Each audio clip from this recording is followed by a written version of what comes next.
Hello guys, सबको राम राम। और guys कैसे हो? हेलो। हेलो भैया, हेलो हेलो। एक मिनट, एक मिनट, एक मिनट, बात तो सुनो हमारी। हम कुछ कहना चाहते हैं। मैं श्यामपाल वर्मा यूट्यूब चैनल के माध्यम से छोटी सी बात कहने जा रहा हूँ। आपको अगर अच्छी लगे तो आप सुनना और उसको लाइक करना, सब्सक्राइब करना। और नहीं समझ में आए तो उसके लिए क्षमा चाहता हूँ। एक मेरी बूढ़ी माता जी गाँव में हैं।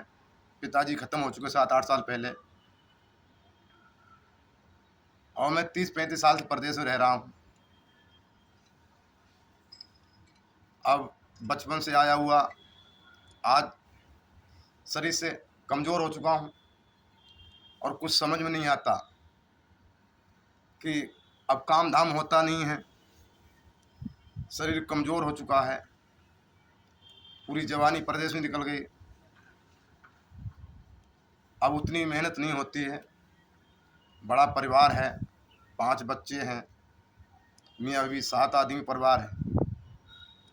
4 बच्चे स्कूल जाते हैं। 2 लड़के 2 लड़की स्कूल जाते हैं। और मैं मजदूरी करता हूँ प्रदेश में। तो मजदूरी का तो काम ऐसा है कि कभी मजदूरी हो गई, कभी ना भी हुई, लेकिन खर्चे अनेक। अब कमा नहीं पाता हूँ तो बहुत परेशानी होती है। सुबह जो काम पे निकलता हूँ तो पहले भगवान से हाथ जोड़ता हूँ, हे भगवान, कम से कम मुझे 500 रुपये मजदूरी में देना, ताकि कि मेरे घर में सुख शांति बनी रहे। कभी कम रेडी चलाता हूँ, 30-35 साल हो गया है, तो कभी मजदूरी हो जाती है, कभी नहीं भी होती है। कभी 500 पैदा हो गए तो कभी 700 पैदा हो गए, कभी 200 पैदा हुए तो कभी नहीं भी हुए। और खर्चा ज़्यादा है प्रदेश में, महंगाई में। बच्चों को स्कूल के लिए कापी कलम किताब भी चाहिए, कपड़े भी चाहिए, जूते मोजे भी चाहिए, खर्चा भी चाहिए। और घर का भी खर्चा निकालना है, मकान मालिक को भी देना है। मकान मालिक को कोई मतलब नहीं, आप कहाँ से किराया दोगे। गैस वाले को कोई टेंशन नहीं है, आप गैस कहाँ से भराओगे। बिजली बिल वाले को कोई परेशानी नहीं है, आप बिजली बिल कहाँ से भरोगे। खर्चे बहुत ज़्यादा हैं, मजदूरी कम है, तो बड़ा परेशानी होती है। हम मजदूर आदमी हैं, 30-35 साल प्रदेश में रह रहे हैं। गांव में भी इतनी ज़मीन नहीं है ताकि मैं घर पे ले जाके परिवार के लिए पाल सकूं। और कहते हैं कि आज जो भी मैं हूं, केवल अपनी माँ बाप की शिक्षा ना मानने के कारण आज मैं दुख झेल रहा हूं। और अपने दुखों को क्या सुनाएं। हर किसी को दुख है, किसी को कुछ दुख है, किसी को कोई परेशानी है। कोई गरीब है तो कोई दुखी है, कोई बीमार है तो कोई हैरान है, कोई हंसता है, कोई रोता है। ये तो संसार है। लेकिन हाँ, एक बात कड़वी सच है कि जिस व्यक्ति ने अपने माँ बाप का कहना नहीं माना, वो दुखी है।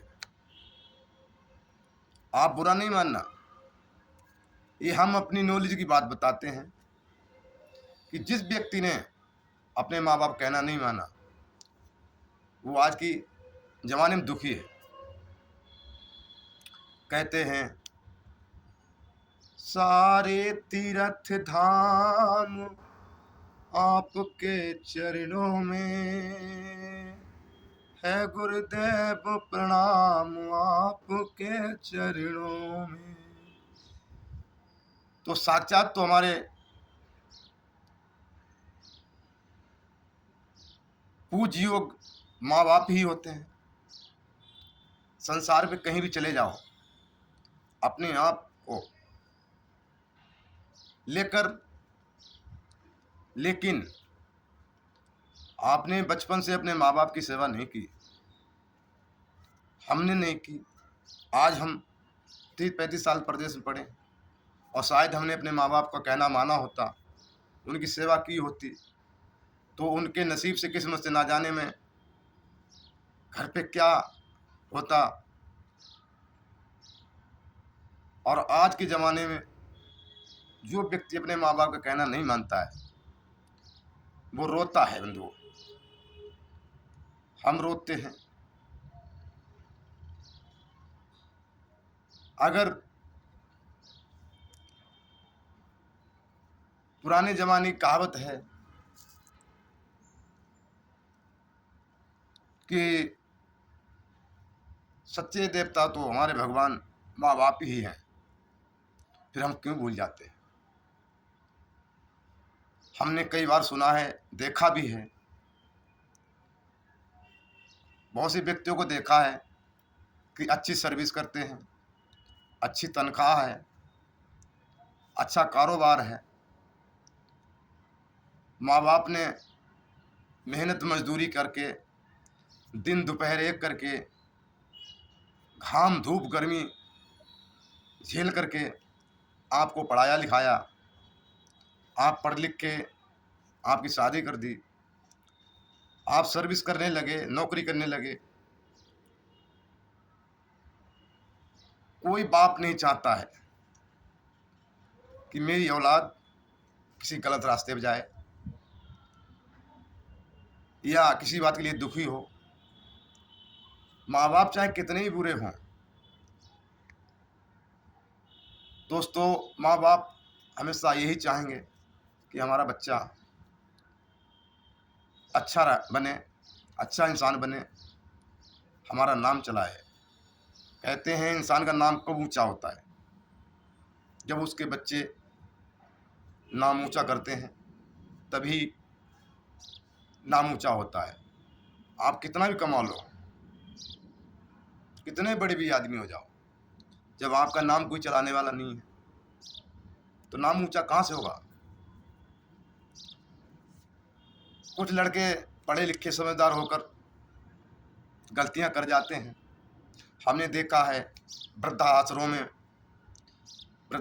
में देखा है कि बच्चे घर पे ऐश करते हैं, मौज करते हैं, और अपने माँ बाप को निकाल दिया। कई तीर्थों में चले जाओ, हरिद्वार है, मथुरा काशी है, वृद्धाश्रमों में पड़े हुए हैं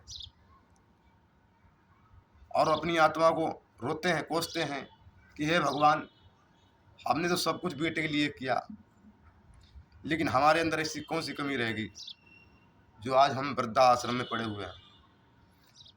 तो सुनो, बुरा नहीं मानना, आज ही वृद्धाश्रम जाइए, अपने माँ बाप को लेके आइए, उनकी सेवा कीजिए। मैं वादा करता हूँ कि आपको उस दिन से ही दुखों में, परेशानियों में, हर कष्ट में मदद मिलेगी। आप एक बार अपने माँ बाप को पूजिए, तो उनकी सेवा तो कीजिए एक बार। तो आज ही जाइए, अपने माँ बाप को लेके आइए। कहते हैं